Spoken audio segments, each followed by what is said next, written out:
दोस्तों नमस्कार, स्वागत है आपका हमारे चैनल खोजकर्ता पे। दुनिया की दो सबसे बड़ी फौजें एक दूसरे के आमने सामने खड़ी हैं या कहें स्टैंड ऑफ पोजीशंस में हैं। एक तरफ भारत की फौज तो दूसरी तरफ चीनी फौज। हम आपसे 5 सवाल पूछेंगे और चाहेंगे कि आप इन 5 सवालों का जवाब कमेंट बॉक्स में दें ताकि आप मिला सकें कि आपके जवाब हमारे जवाबों से कितना अलग है, आपको कितनी सीमित जानकारी दी गई है और हम आपको कितनी पूर्ण जानकारी दे रहे हैं। पहला सवाल, बुनियादी सवाल, आखिर ये स्टैंड ऑफ हुआ क्यों है? इससे पहले भी आपने स्टैंड ऑफ सुने होंगे। उदाहरण के तौर पर डोकलाम का स्टैंड ऑफ। पिछले स्टैंड ऑफ्स में कोई भी मृत्यु नहीं हुई, तो आखिर इस स्टैंड ऑफ में ऐसा क्या अलग है कि भारत के 20 जवानों की मृत्यु हो गई है? ये है हमारा दूसरा सवाल। अब बात करते हैं तीसरे सवाल की। ऐसी स्टैंड ऑफ सिचुएशन लाकर चीन इतना सफल कैसे हो जाता है? चौथा सवाल, इस स्टैंड ऑफ से चीन को क्या फायदा हो रहा है या कहें कि चीन ने ये स्टैंड ऑफ क्यों किया है? और 5वां सवाल, भारत इस स्टैंड ऑफ से कैसे बच सकता है? अगर आपको मालूम है तो कमेंट लिखिए और अगर आपको नहीं मालूम तो हम आपको इसका जवाब देंगे। पहले सवाल के जवाब जानने से पहले आपको थोड़ा इतिहास जानना पड़ेगा। ब्रिटिश इंडिया और तिब्बत के बीच 1914 में बॉर्डर एग्रीमेंट हुआ, लेकिन चीन इस बॉर्डर एग्रीमेंट को नहीं मानता। चीन कुछ भारतीय इलाकों को अपना बताता है, वहीं भारत चीन के कुछ इलाकों को अपना। दोनों तरफ की सेनाएं एक दूसरे की क्लेम की हुई जगह पर जाती हैं, यानी भारत की सेना चीनी इलाके में जाती है और चीनी सेना भारत के इलाके में आती है। पेट्रोलिंग के बाद दोनों सेनाएं वापस चली जाती हैं, लेकिन कभी कभार कोई सेना वापस न जाकर उसी इलाके में डेरा डंडा जमा लेती है और चीन इसमें सबसे आगे है। चीनी सेना कई बार भारत के इलाके में पेट्रोलिंग के बहाने आकर टेंट गाड़ कर बैठ जाती है। मजबूरन भारत की सेना को वहां जाकर चीनी सेना को भगाने के लिए वहां बात करनी पड़ती है। विवाद गहराने पर दोनों सेनाएं अपनी जगह बैठ जाती हैं और इस पोजीशन को स्टैंड ऑफ पोजीशंस कहते हैं, जब दोनों सेनाएं एक दूसरे के रास्ते रोके बैठी होती हैं। इस बार स्टैंड ऑफ 3 जगह हुई है। नाथुला सिक्किम में, प्यांगोंग त्सो झील जो कि लद्दाख में है, और गलवान वैली जहां हमारे देश के 20 जवानों को मौत के घाट उतार दिया गया है। अब जवाब देते हैं अपने पहले सवाल की कि ये स्टैंड ऑफ आखिर क्यों हुआ है। मीडिया रिपोर्ट्स में या न्यूज चैनल्स में जब भी आप देखेंगे तो सिर्फ एक जवाब दिया जा रहा है कि भारत एक रोड बना रहा है। रोड का नाम है दारबुक श्योक दौलत बेग ओल्डी, जो कि गलवान वैली को कनेक्ट करता है और चीन को इससे प्रॉब्लम हो रही है। लेकिन इंफ्रास्ट्रक्चर भारत कई सालों से बना रहा है, तो इससे पहले हमले क्यों नहीं हुए? दौलत बेग ओल्डी रोड उन कारणों में से एक कारण है। असल में चीन भारत पर आक्रमण कई कारणों की वजह से कर रहा है। आइए बात करते हैं उन्हीं कारणों की। पहला कारण, हांगकांग में चीन के खिलाफ प्रदर्शन। जी हाँ, 1997 के बाद जब हांगकांग चीन के साथ मिला, तब से पहली बार हांगकांग चीन के खिलाफ प्रदर्शन कर रहा है। दूसरा, ताइवान में हाल ही में प्रो इंडिपेंडेंस पार्टी चुनाव जीती है और वो भी एंटी चाइना स्टांस अपना रही है। चीन को लग रहा है कि हांगकांग और ताइवान कहीं उसके हाथ से न निकल जाएं। पश्चिमी देश खासकर अमेरिका चीन को 1997 का हांगकांग के साथ हुआ अग्रीमेंट याद दिला रहा है, जिसमें ह्यूमन राइट्स वायोलेशन की बात है। तीसरा, पूरी दुनिया चीन को कोरोना महामारी का दोषी मान रही है और चीन इससे काफी दबाव में है। चीन के अंदर भी चीनी कम्युनिस्ट पार्टी और राष्ट्रपति के खिलाफ आवाजें उठ रही हैं। कम्युनिस्ट पार्टी के 1-2 लोग चीनी राष्ट्रपति का इस्तीफा मांग रहे हैं। पुलिस के लोग भी इसमें सहयोग कर रहे हैं। हाल ही में सुप्रीम कोर्ट के एक जज ने भी यही मांग उठाई है और इतिहास में ये पहली बार हो रहा है जब चीनी कम्युनिस्ट पार्टी पर इतना दबाव है। और चौथा, भारत की इकोनॉमिक स्थिति देख।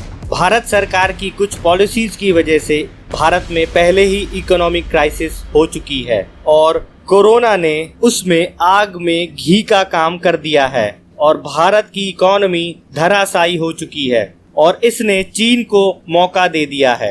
इन सभी कारणों की वजह से चीन ने इस बार स्टैंड ऑफ किया है। अब जवाब देते हैं अपने दूसरे सवाल की कि 45 साल बाद आखिर ये स्टैंड ऑफ खूनी क्यों हुआ। पुरानी स्टैंड ऑफ और इस स्टैंड ऑफ में खासा अंतर है। डिफेंस एक्सपर्ट्स की माने तो इस स्टैंड ऑफ में ये अंतर हैं। पहला, ये स्टैंड ऑफ एक जगह पे नहीं हुआ, ये स्टैंड ऑफ एक जगह से ज्यादा पॉइंट्स पर है, यानी नथुला, प्योंगयांग सो और गलवान वैली 3 जगह ये स्टैंड ऑफ हुआ है। दूसरा, एक्सपर्ट्स की माने तो इसमें लोकल कमांडर्स की नहीं चली होगी, जबकि ये सीधा वेस्टर्न कमांड या फिर चीफ ऑफ मिलिट्री कमीशन के ऑर्डर्स पे ही हुआ होगा। चीफ ऑफ मिलिट्री कमीशन यानी चीनी राष्ट्रपति शी जिनपिंग। तीसरा, इस स्टैंड ऑफ में चीनी फौज की संख्या काफी अधिक है और वो लोग इस बार काफी वेपन के साथ आए हैं और इस बार उनकी भाषा काफी अग्रेसिव भी है। तो इससे ये साफ पता चलता है कि किलिंग्स यानी हमारे सेना के लोगों का मारा जाना चीन की एक बहुत बड़ी चाल थी और ये ऊपर लेवल से डिक्टेट हुआ है। अब बात करते हैं तीसरे सवाल की। चीन इन सब स्टैंड ऑफ्स में इतना सक्सेसफुल क्यों हो जाता है? आइए इसको भी बताते हैं। इसके 2 मुख्य कारण हैं। एक, भारत की रॉ यानी रिसर्च एंड एनालिसिस विंग का चीन के मामलों में फेलियर। ये देखा गया है कि रॉ सही टाइम पर जानकारियां भारत सरकार को नहीं पहुंचा पा रही है। अगर ट्रूप्स की मूवमेंट की जानकारी रॉ पहले से भारत सरकार को दे देता तो भारत पहले तैयार हो जाता। और दूसरा, मिलिट्री इंटेलिजेंस का फेलियर। भारत की मिलिट्री इंटेलिजेंस को भी चाइनीज ट्रूप्स के मूवमेंट की जानकारी नहीं मिली, क्योंकि भारत ने advance weapon system, advance radar system वहां नहीं लगाए हैं, जिससे चीनी मूवमेंट की जानकारी जल्दी मिल सके। अब बात करते हैं इस स्टैंड ऑफ से चीन को आखिर हासिल क्या हुआ। इस स्टैंड ऑफ से चीन ने एक तीर से कई निशाने साधे हैं। पहला, प्योंगयांग सो झील लगभग 130 किलोमीटर लंबी है। इस झील को फिंगर्स में डिवाइड किया गया है, फिंगर 1, 2 से लेकर फिंगर 8 तक। भारतीय फौज पहले फिंगर 7 या 8 तक पेट्रोलिंग करती थी। इस बार भारत को फिंगर 4 पे ही रिस्ट्रिक्ट कर दिया गया है और माने तो फिंगर 4 तक चीन ने आक्रमण कर लिया है। और ये रिपोर्ट है हिंदुस्तान टाइम्स की, यानी चीन ने भारत के प्योंगयांग सो झील पर आधा कब्जा जमा लिया है। दूसरा, चीन ने हांगकांग और ताइवान में चल रहे प्रदर्शनों पर दुनिया का दिमाग हटाकर भारत और चीन के LAC पर केंद्रित कर दिया है। तीसरा, चीन ने अपने लोगों को खुश कर दिया है, ये दिखाकर कि चीन काफी मजबूत देश है और भारत से टक्कर ले सकता है। चीन ने साउथ एशिया और पश्चिमी देश यानी अमेरिका, फ्रांस, UK को भारत और चीन के बीच पावर का अंतर दिखा दिया है। इससे जो देश चीन के खिलाफ लामबंद हो रहे थे उनको एक मैसेज दे दिया है चीन ने कि लामबंदी से पहले 2 बार सोच जरूर लेना। और इसका असर आपने देखा होगा कि भारत के किसी पड़ोसी ने भारत के समर्थन में बयान जारी नहीं किया। अब बात करते हैं कि इस स्टैंड ऑफ से भारत कैसे बच सकता है, यानी इसके सॉल्यूशंस। पहला, भारत को अपनी खुफिया एजेंसी RNAW यानी रॉ को मजबूत करना होगा, क्योंकि अगर ये खुफिया एजेंसी भारत को पहले जानकारी दे दे तो भारत कई स्टैंड ऑफ से बच सकता है। दूसरा, भारत को अपनी मिलिट्री इंटेलिजेंस काफ़ी मजबूत करनी पड़ेगी। हाल ही में अभी एक रिपोर्ट आई है जिसमें ये देखा गया है कि चीन ड्रोन से काफ़ी दिनों से भारत के बॉर्डर को देख रहा था, लेकिन भारत ये काम नहीं कर रहा था। तीसरा, भारत को मिलिट्री डिप्लोमेसी से और डिप्लोमेटिक चैनल्स के थ्रू इस विवाद को हल करना चाहिए, क्योंकि भारत ने 1993 में maintenance of peace and tranquillity agreement किया था और 2013 में भी एक एग्रीमेंट हुआ था जिसके तहत भारत और चीन एक दूसरे के बीच मिलिट्री डिप्लोमेसी और डिप्लोमेटिक चैनल्स के थ्रू बॉर्डर विवाद निपटाएंगे।